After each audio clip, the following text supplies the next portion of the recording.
El 10 de noviembre de 1444, 80.000 valientes hombres levantaron sus espadas y lucharon por defender su patria, su Dios y su vida. Se trata de la batalla de Varna, la culminación de una de las últimas cruzadas, la Cruzada de Varna. El enfrentamiento fue salvaje y terminó con la vida de 33.000 personas, y se aseguró la estancia otomana en Europa.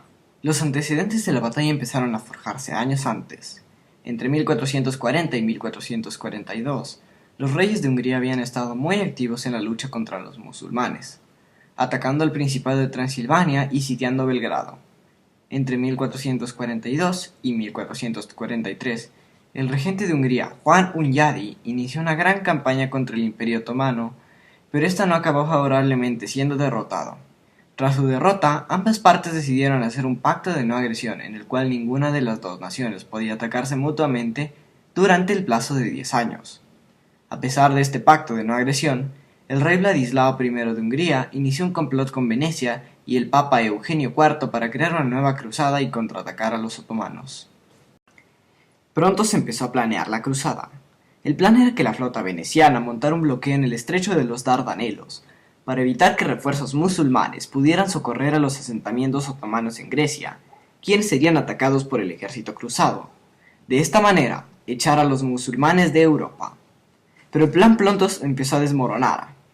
El emperador bizantino Juan IV Paleólogo, junto con el gobernante de Serbia Đurađ Branković, se negaron a ir a las armas, y como si fuese poco, influyeron a Jorge Castriota de Albania para que éste tampoco asistiese a la cruzada. Debido a estos inconvenientes, Vladislao empezó a plantearse la viabilidad de la cruzada, pero entonces el cardenal Cesarini lo convenció de que continúe con la idea. Al final, Vladislao logró reunir un ejército de 20.000 soldados, compuesto por las siguientes naciones. Se trataba de una fuerza bastante reducida. En algunos escritos, el príncipe Vlad II Dracul de Valquia recalcó el escaso número de tropas, diciendo que solo la partida de caza otomana era más grande que la cruzada entera. Al mando de la fuerza tampoco estaba muy bien definido. Era comandado por los siguientes generales, aunque se pudo observar que la persona que dirigió el ejército en el campo de batalla fue Juan Hunyadi. El ejército otomano estaba al mando del sultán Murad II. Su escaso talento era compensado por los 60.000 efectivos que portaba su ejército. El plan se puso en marcha. Una flota de barcos venecianos, genoveses y papales creó un bloqueo en el estrecho de Dardanelos. El ejército cruzado marchó hacia el lago Varna, donde sería recogido por otra flota italiana y transportado hacia Constantinopla, echando a los otomanos en el camino. Pero el plan se desmoronó. Ocurrió una traición entre los marineros italianos, quienes ayudaron al ejército musulmán a cruzar el estrecho. 60.000 guerreros árabes marcharon hacia el lago Varna para deshacerse de la cruzada. Los cristianos estaban en apuros, de modo que se convocó a un consejo militar entre todos los altos mandos del ejército. El cardenal Cesarini insistió que se enviara los carros de guerra husitas para cubrir la retirada del grueso del ejército. Pero Hunyadi no estaba de acuerdo, y este convenció al consejo y al rey Vladislao de luchar y resistir los ataques hasta que la flota llegase en su rescate. Para ver el siguiente plano de batalla, utilizaremos los siguientes símbolos. El color rojo representará a los otomanos, mientras que el verde a los cruzados.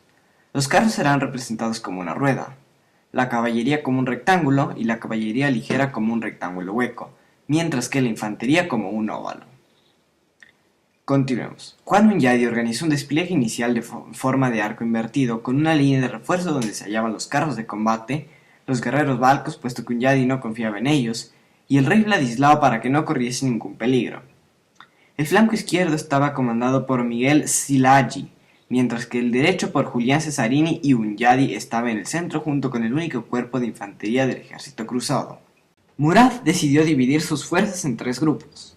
En el centro estaban los caballeros Capiculi, detrás los genízaros, quienes habían montado una pequeña fortificación de campo. En el flanco derecho estaban colocados los refuerzos provinciales de Anatolia, mientras que en el izquierdo estaban las fuerzas de Rumelia. Ambos flancos se organizaron de la misma manera. En primera línea la caballería ligera Akisi, detrás los arqueros Sab y más atrás la caballería pesada Tamariot. Antes del inicio de la batalla, se levantó una tormenta. Esta tormenta mojó a los soldados, empapó el campo y derribó a casi todos los estandartes cruzados. Este símbolo de mala suerte mermó la moral entre el ejército cristiano. Como era de esperarse, fue Murad quien inició la batalla. Envió a sus camelleros a Quincy a realizar unas pequeñas escaramuzas. Estas consistían en acercarse a los soldados enemigos y disparar sus flechas contra ellos, con el objetivo de que estos ardieran en cólera y salieran en su persecución. En el flanco izquierdo, los cruzados aguantaron perfectamente la escaramuza, pero en el flanco derecho, los obispos Baradin y Eger junto con Julián Cesarini no resistieron la presión y cargaron contra los Aquinci. Estos se refugiaron atrás de la infantería Azov contra la cual cargaron los cruzados. Pronto estos fueron rescatados por la caballería Tamariot, quienes rodearon a los cruzados. Pronto las fuerzas de Rumelia vencieron a los cruzados. Estos decidieron huir para refugiarse en la fortaleza de Gálata. En la huida, muchos hombres murieron en el pantano, incluyendo al cardenal Cesarini. De vuelta en el campo de batalla, tras que se desmoronara todo el flanco izquierdo cruzado, Murad vio una oportunidad y mandó a cargar a casi toda su caballería. En el flanco izquierdo cruzado, esta fue detenida por la caballería cruzada, mientras que en el flanco derecho, esta fue detenida por los carros de guerra y las fuerzas del general Tarlozzi. La caballería otomana fue parcialmente rechazada por las fuerzas católicas, por lo cual el sultán decidió enviar a parte de su caballería de reserva Capiculi a apoyar a las fuerzas provinciales de Anatolia, para posteriormente enviar al resto de los Capiculi a apoyar a las fuerzas provinciales de Rumelia. Pero los refuerzos otomanos fueron neutralizados por la caballería Valaca, quienes cargaron por el flanco y la retaguardia de estos. Tras poco tiempo de lucha, las fuerzas de Rumelia recibieron una paliza y éstas se abatieron en retirada, perseguidas por algunos pocos caballeros cruzados. Los caballeros valcos, mientras tanto, se dirigieron a saquear el campamento otomano. Gran cantidad de guerreros de ambos bandos abandonaron el campo de batalla. Mientras tanto, la infantería mercenaria, junto con la guardia personal de Juan Hunyadi, cargaron contra el flanco de las fuerzas provinciales de Anatolia. Tras recibir grandes bajas, también se retiraron y fueron perseguidas por algunos caballeros. La batalla parecía haber sido ganada por las fuerzas cristianas, pero Juan Hunyadi sabía que todavía había peligro, por lo cual éste decidió rehacer la formación. Este pensamiento no era compartido por Vladislao, quien daba por hecho que la batalla había sido ganada, y él no había participado ni una sola vez en ella, por lo cual decidió coger a su guardia personal y cargar contra los genízaros con el objetivo de capturar al sultán. Este logró destrozar la formación de los genízaros, pero pronto fue rodeado por ellos. Juan Hunyadi, que observaba desde lejos, personalmente dirigió un ataque con el objetivo de salvarlo, pero por más que se intentó, no lo lograron y pronto el rey Vladislao murió. Ambos ejércitos estaban destrozados. Los guerreros estaban empapados y cansados, y la mayor parte del ejército estaba dispersa persiguiéndose unos a otros. Tras este pequeño accidente, los cruzados perdieron a muchos soldados y además que perdieron a su rey. Su moral cayó por los suelos, por lo cual Hunyadi decidió retirar a su ejército, ya que los otomanos estaban muy cansados y no disponían de caballería alguna. Estos dejaron huir a los cruzados. Ahora que sabemos cómo terminó la batalla, analicemos sus resultados. Los cruzados sufrieron entre 11.000 y 13.000 bajas, mientras que los otomanos perdieron 20.000 soldados. Esto vendría a representar una diferencia de entre 55 y 65% de pérdidas cruzadas contra el 33.3% de las pérdidas otomanas.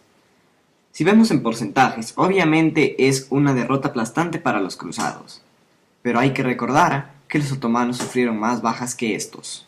Aunque los cruzados sufrieron dos bajas muy importantes.